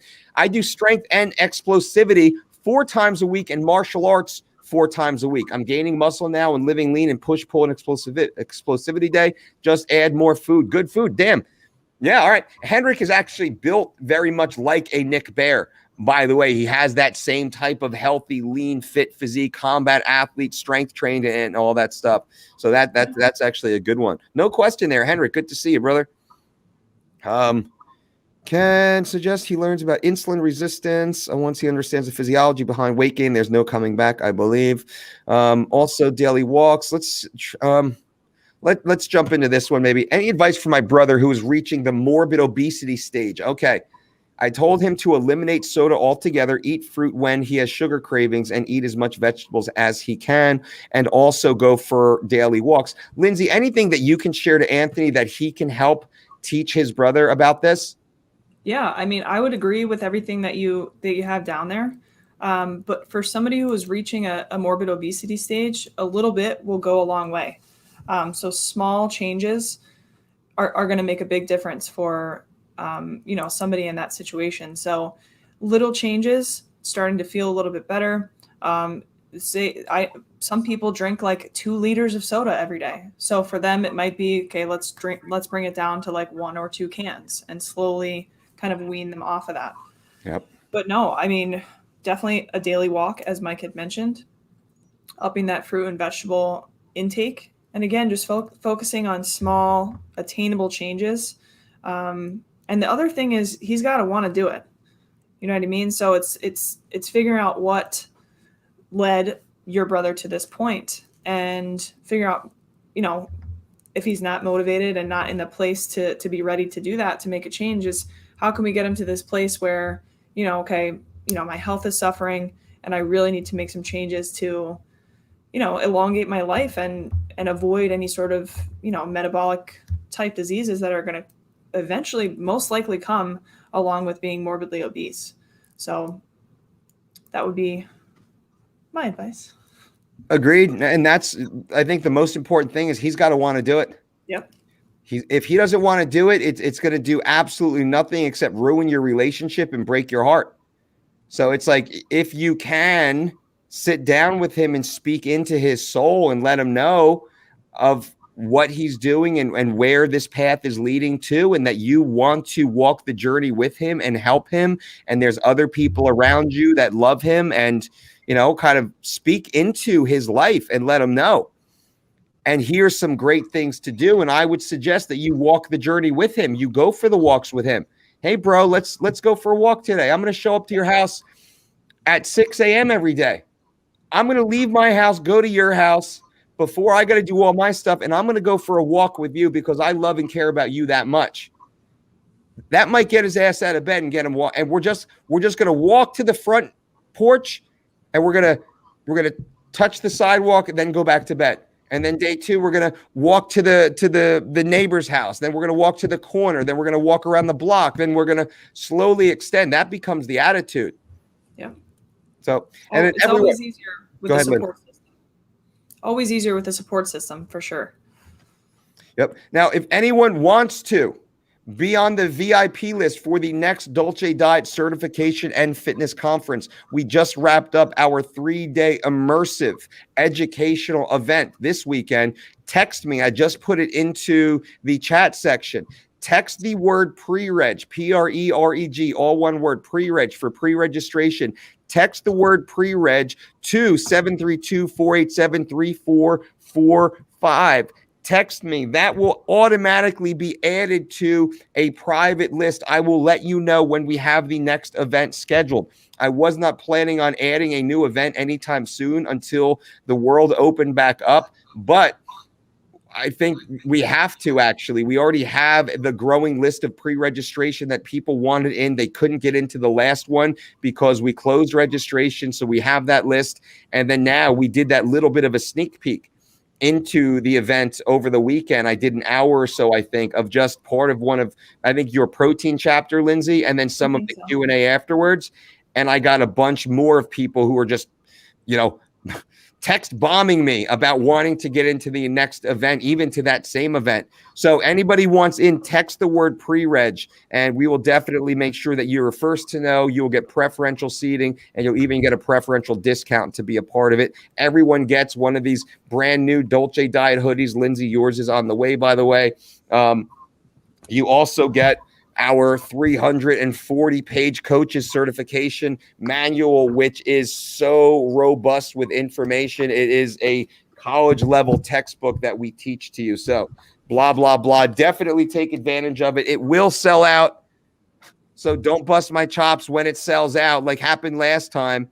As soon as it sold out, we're like, oh, can't you get me in? Like, oh, but. I said, listen, like, would absolutely love to, but we're capped out. We were literally capped out. We couldn't have any more people in the room on the last one without not being able to know every person in the room. And that's one of the things with our certification and fitness conferences. We set a cap that we will not go over, which allows us to know every single person in the room and every single voice is heard. And we get to have this great conversation. I call it like a mastermind session. At the end of every chapter, we then get to mastermind the topics and drill down deeply and really explore from everyone's backgrounds and answer any questions before moving on. And if the course is any bigger, there's just simply too many people in the room, right? We just won't be able to get through it. So shoot that text. Let's get you on. And I would love for that to be a part. Of course, Lindsay will be back teaching once again. You did such a fabulous job. Super fun. And everybody just, rave reviews for you, by the way, of course. Epic cringe. Henrik, you're funny, brother. That's funny. All right, I think we're winding this thing down now, but we got some more good questions coming through. So let's answer these. I think we can help some of you guys sitting out there right now and everybody watching right now. Bang, bang, bang. Let's give this a thumbs up. Give Lindsay a thumbs up for being a badass. Give Lindsay a thumbs up. Forget about me. Give Lindsay a thumb up. Let's go. We got 60 people watching right now live. I want to see 60 thumbs up. Hit the screen as soon as possible. And then everyone watching, a few thousand people will watch this video as we go. Give us a thumbs up. We appreciate you guys being here. Now, John asks, nutrition question about my 3-year-old. Her surgeon and urologist want us to put her on essentially Miralax to help her bowels. What are the best natural foods she can eat? You comfortable answering this, Lindsay? Sure. Okay. So obviously there's something going on here if she has a surgeon and a urologist at 3 years old. So that's the first thing, is what's going on. Yeah. But for most people, if you increase your fiber intake, psyllium is a great natural way to help your bowels move along rather than throwing that crap in your body, laxatives, things like that. So natural foods, psyllium for sure. But again, I want to be careful answering this question because I don't know what's going on. Yeah, that's a good point. We don't know what's going on, John. So this is not specific advice to you, to be fair. This is general information. Listen to your doctor. Do what your doctor says. Follow your doctor's advice. Make no dietary changes without the direct supervision and approval of your doctor. That being said, we're just going to speak here for entertainment purposes only. With my own children, what we did is we increased their fruit intake, which has, number one, it's delicious. It's very easy to get children to eat watermelon, let's say. Watermelon has a high relative fiber content and can act as a natural, I don't want to say laxative because that wouldn't be true, but what we found when our kids eat more watermelon, They certainly do use the potty a hell of a lot more often, almost to the point that their bowels get a little looser than we like, right? So too much watermelon, you might get loose bowel, which might be a good situation for someone who's really constipated. So we do look more towards fresh fruit, but also it's because kids love eating fresh fruit. It's not some yucky tasting product. It's not smelly. It's not weird. You don't have to put it in the little plastic syringe and hold them down and shove it down their face. And Lord knows, as parents, we've had to do that a couple times with our kids too. You got to get their medicine in or whatever's going on. It creates this traumatic experience, which then might cause some sort of aversion to healthy foods down the road. So that's just me as a dad kind of speaking out into the world right now. You may want to consider this. And also to Lindsay's point, you had said what, like a psyllium fiber or psyllium fiber, right?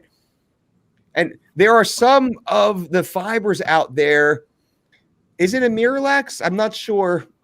I forget the name brand right now, but psyllium fiber can actually get a little bulky. I love psyllium fiber. It's written into almost any of our programs. Now, for children, we actually will mix a little psyllium husk into our children's oatmeal. We'll sweeten their oatmeal with fresh fruit and or even just applesauce. With applesauce is a great sweetener, so you don't have to add maple sugar or cane sugar or whatnot. So it's a healthier form. Or parents listening right now, now it's like I'm putting my dad hat on. We'll take an apple, rub an apple through a cheese grater. All right. Just completely break it down through a cheese grater. Take that, add it to the dry oats, and then pour the hot water on that and mix it up. The apple is so finely broken down, you don't have to worry, because some kids, they can't chew the skin, right? Skin can be helpful for a situation such as this, a constipation issue. It's also rather tasty. But this is another great holistic way to sweeten the oats, to add high net nutrients to the oats, to increase fiber content of the oats. So what I think we're saying in general is increasing net fiber intake throughout the healthy foods, and then looking towards a psyllium husk. And I forget the other one that completely dissolved. I think it's inulin. Yes. That completely dissolves when mixed in water. So when our kids were young, still on bottles, we would sometimes mix it into the bottles. And the constipation could be related to the baby formula.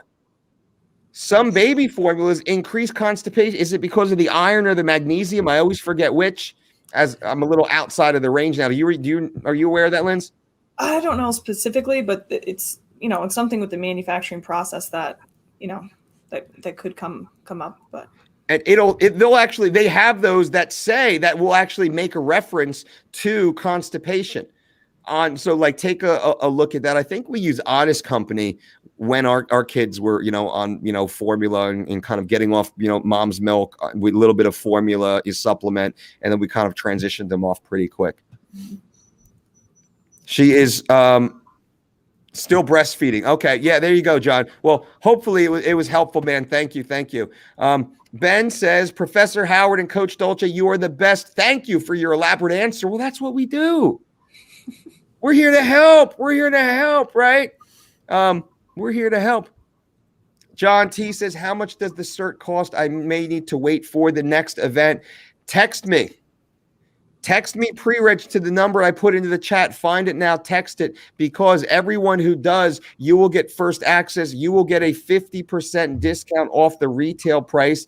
And we also offer payment plans, right? Not credit, because we offer payment plans. You can actually pay a little bit now, a little bit closer, and a little bit the day of the event. So we help you bridge that gap, right? So that's a part of it. We look after you. We give you the 50% discount in the pre-registration tier. And those who don't know, we go 50%, 60%, 50% off, 40% off, 30% off, then 25, 20, 15, and then full price. And we scale that, and there's only a few spots for each.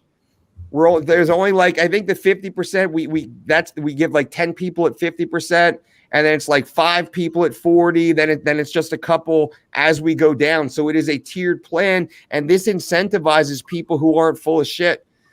Pardon my language. Why is that? It's because it's natural selection. I want people who pull the trigger. I don't want people who doodle around the dial. I want people who are going to press the button. I'm in. I'm ready to go. I'm going to make it happen.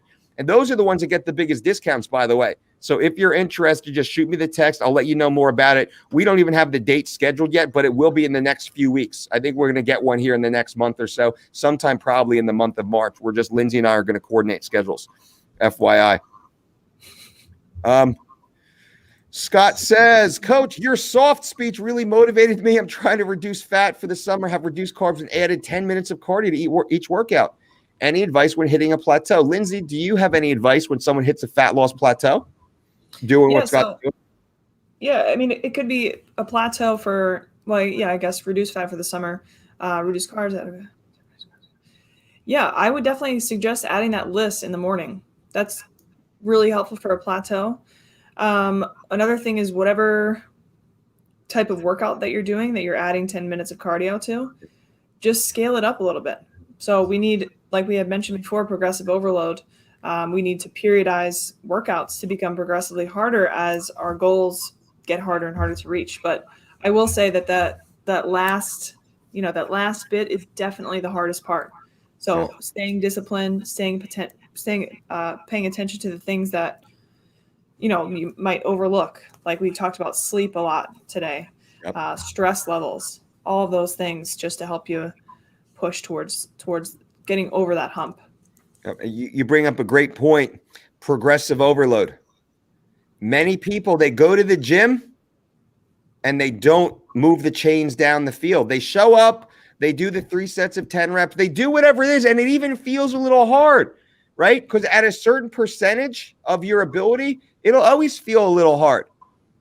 But you're not making progress. Did you do more than last time? Did you do the same thing better than last time? That's what this is, which is why this little notebook here cost me 50 cents at the dollar store. I'll spend $10. I'll get a stack of them.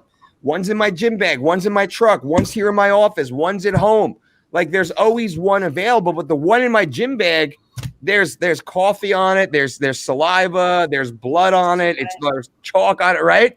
I throw a few pens into the bag, and then I always have it. So when I train, I can always be like, all right, last time I did pendlay rows. Oh, shit. All right, I got to do it more this time.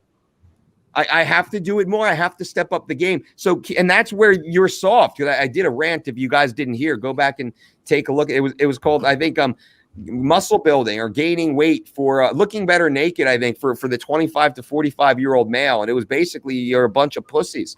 Stop being so fucking soft. Pardon my language, PG-13 right now. Stop being so fucking soft. If you want to make progress, you have to make progress.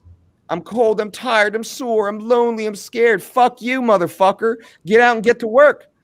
Like, that's what it comes down to, right? And that became the attitude. That's the mantra. Stand up, walk out the fucking door and get it done, no matter how you feel. I'm scared every day. I'm tired every day. I'm sore every fucking day. I want to lay in bed and pull the covers over my head and hit the snooze button. Fuck you, motherfucker. Stand up and go to work. That's the attitude. So anything you want to get, especially if you want to look good naked, come on now. Nobody wants some soft-ass, flabby marshmallow man laying in bed next to them. Get the fuck out of here, right? Hee-hee, with the little Pillsbury dough belly. Get the fuck out of here. Nobody wants that. You want to be a piece of fucking steel, a piece of granite laying there. You want to walk into the room stark-ass naked with the lights on. Turn the lights on when you walk in the motherfucking room. That's the attitude. Sorry to be a little crass here, but it's for effect.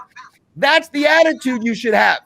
That's the attitude. And if you don't have that attitude, it's because you are a soft-ass motherfucker not putting in the work. That's what it comes down to. Put in the motherfucking work, and you know when you're being soft. I'm not going to do that. I'm not going to push as hard. I'm going to lay up on my last set. Fuck you. You don't deserve it then. So now I'll stop being that dude. I'll kind of relax. But that's the attitude.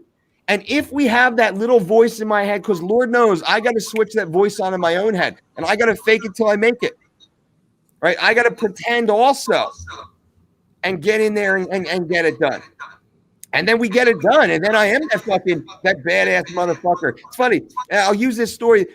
Super, super famous badass fighter. Scary as fuck in person. backstage before his fight, white as a fucking ghost, terrified because he had a really tough fucking fight. Terrified, in the bathroom puking from sheer nerves. Went out there and was like terrified. As soon as his music went on and the curtains open, faked it. Put on that fake fucking machismo confidence, walked out there and beat the fuck out of the other dude. Came back and was like, I thought I was going to get my ass kicked. Like, I literally walked out there thinking I was going to get my ass kicked, and I had to fucking fake it. And I had to pretend. I had to play a role. I had to play a character. And that's what he did. That's what we all have to do when we walk out into the world, because we're always going to have those days where we feel sad and lonely and not confident in ourselves, and shit's going on in our social life or whatever else is going on, and our head's just a little twisted up. You got to shut that shit off, and you got to get fucking hard. And you just got to go in, you got to get after it and do your best. And if you fail, fuck you. You'll figure it out next time, right? God knows we all fail, but good. That's where we're going to learn, and that's where we're going to get better. What's the quote? To go somewhere you've never been before, you have to do something you never did. Yeah. Something like that. Yeah. So the same goes for your progress in the gym. If you're picking up the 20-pound dumbbells week in and week out, doing the same exercise, you're not going to get stronger. You're not going to look better. Yep. You know, you're just spinning your wheels. You're on that hamster wheel, never getting better. Now, that's not to say there is definitely a ceiling. You're not going to continue to increase weight. Yeah. Okay, there is a maximum size dumbbell here we're talking about. Yep. So it's important to go through, phases. But in this case, summer is coming, as we've mentioned. Yep. And you're trying to get over that hump. You just have to do it. Yep. Just do it. And Push yourself outside. What's that? I said, push yourself outside your comfort zone. Amen. And look at Dubson. Look at this manly man over here, right? I'm sure you are the epitome of masculinity, Dubson, right? The super badass. I can't wait to follow your YouTube channel. Why don't you tag us all on your Instagram? I'd love to see you in the fucking gym training with your PVC pipe and your pink little 2.5 fucking pound weights on the other side, struggling with cat back. I'm sure that's you. You're that dude, aren't you? You're that dude. And then we have a badass like Cole. What's up, Cole? You know what's up.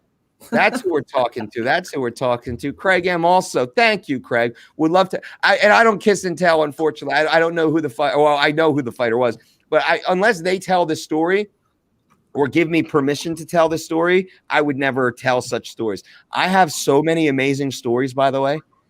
I have so many stories. Not only could they make short stories or books, we're talking full fucking movies. Some of these stories, they're just such incredible feats of human achievement, right? Just to be a fly on the wall in some of these situations, which is pretty fucking incredible. And, I will never kiss and tell. And all right. Henrik, right? I love to troll the trolls.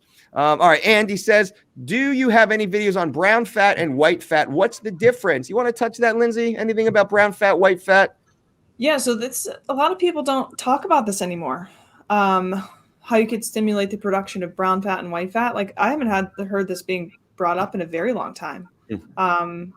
But now I'm even trying to think back onto it. But brown fat's supposed to be good fat, correct? Yes. Yeah. Yeah. But I would have to read some current research on this. We could certainly talk about it maybe next week after I look some things up. As far as, how we break down each of the types, how we produce or store both of the types.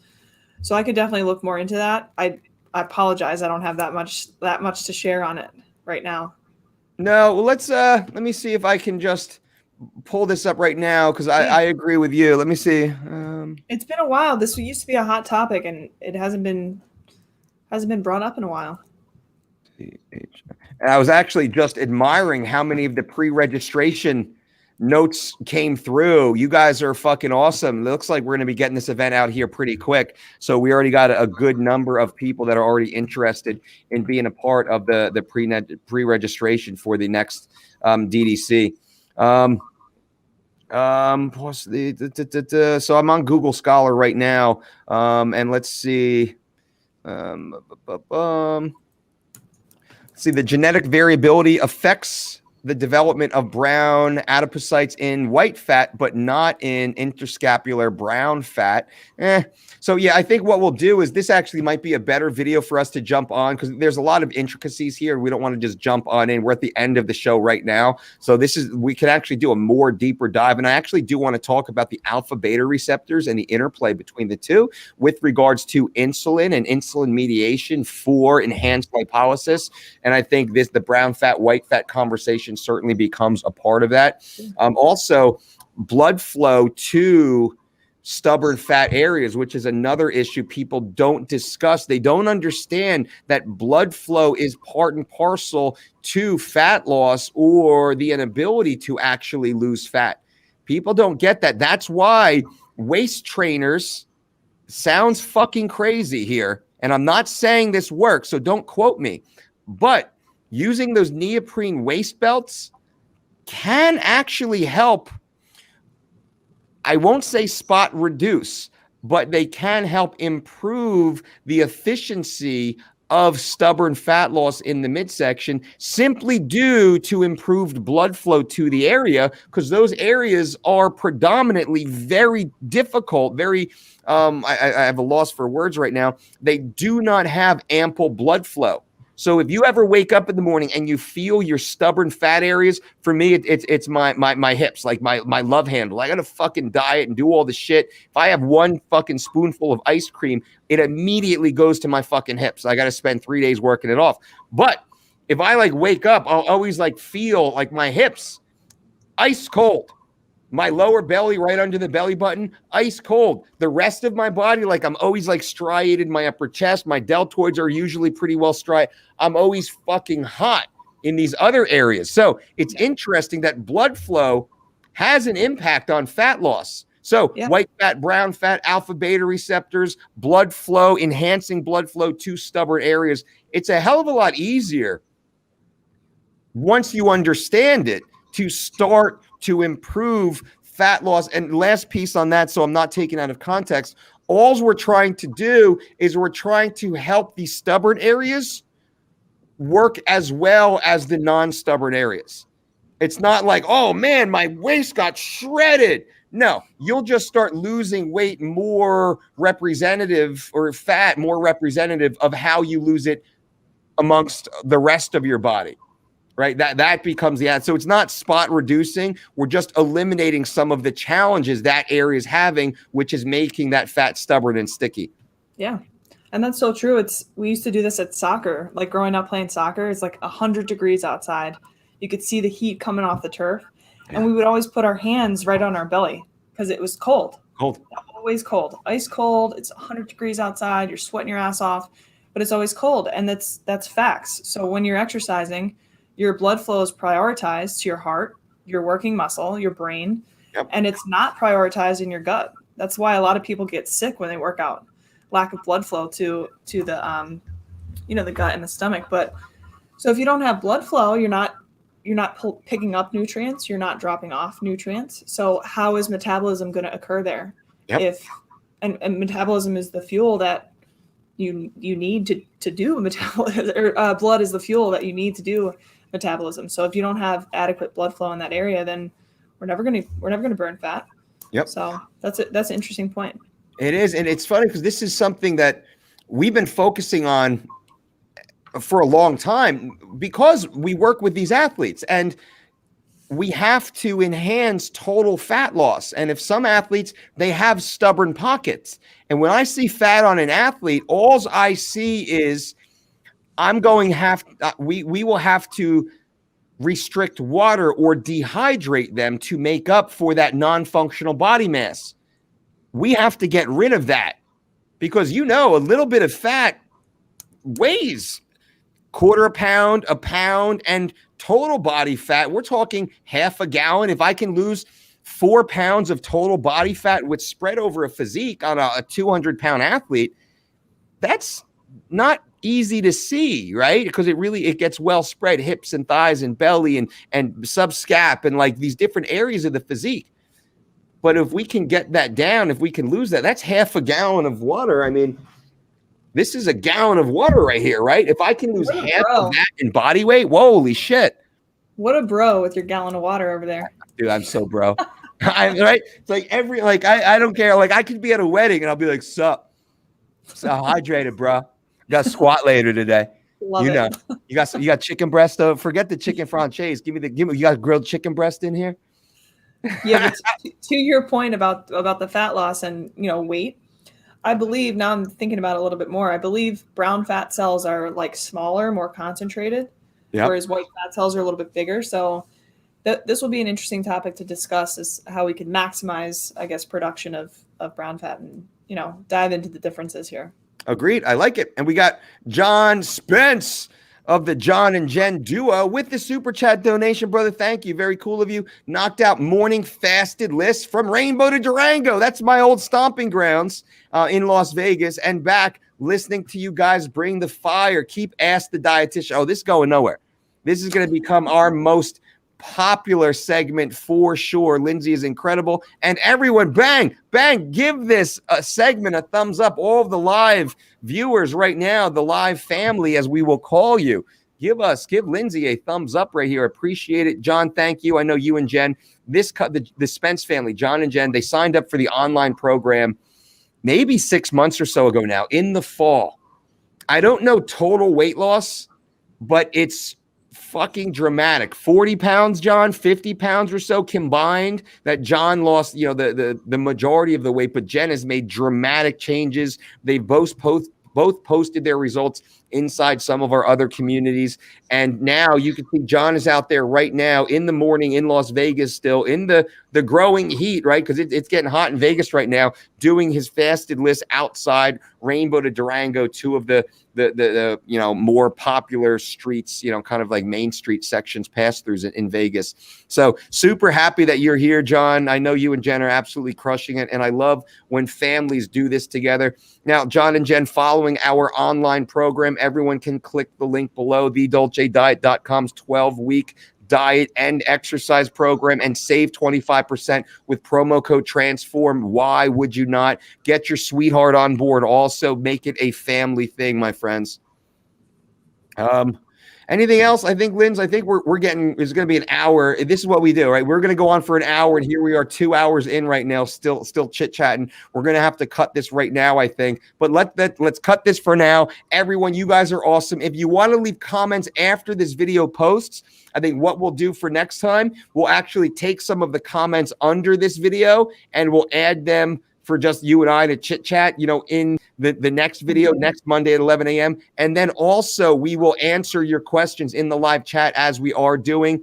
If you guys have not yet, make sure you go back and you send the pre-reg text to me. It's in the chat right now. So go back and look. There it is. I'll throw it up right now. Text the word pre-reg to 732-487-3445. Be the first to know about our next certification and fitness conference. We will probably sell out during the pre-registration. Looking at how many names we already have in. If you are on the pre-reg list, we will not block you from becoming a part of it. We will give you the opportunity, and everyone on this pre-reg list, you will get first access to the 50% off. So you'll get first access. You'll be guaranteed a part. You'll get the 50% off, but that's going to blow away pretty damn quick. Just an FYI for anyone who's interested, that will be there. And now, bam, another great show. Thank you, Brian. We appreciate you. Ben, bam, thank you so much. We appreciate you. Henrik, thumbs up for Lindsay. Absolutely. We appreciate Lindsay. Lindsay is awesome. Thank you. I think that is a happy, laughy face. So I'm going to say that's a compliment also. Knowledge is always wanted. Quality knowledge is addicting. And I think that's what we are providing here. Oh, yeah. Trying to anyway, right? We'll see. Dubson, thanks for the show, Mike and Lindsay. Dubson, thank you, and I appreciate you being a good sport. We're busting chops there earlier. All right, guys and gals, thank you all for being here. You guys are absolutely amazing. This is always fun. And until next time, boom!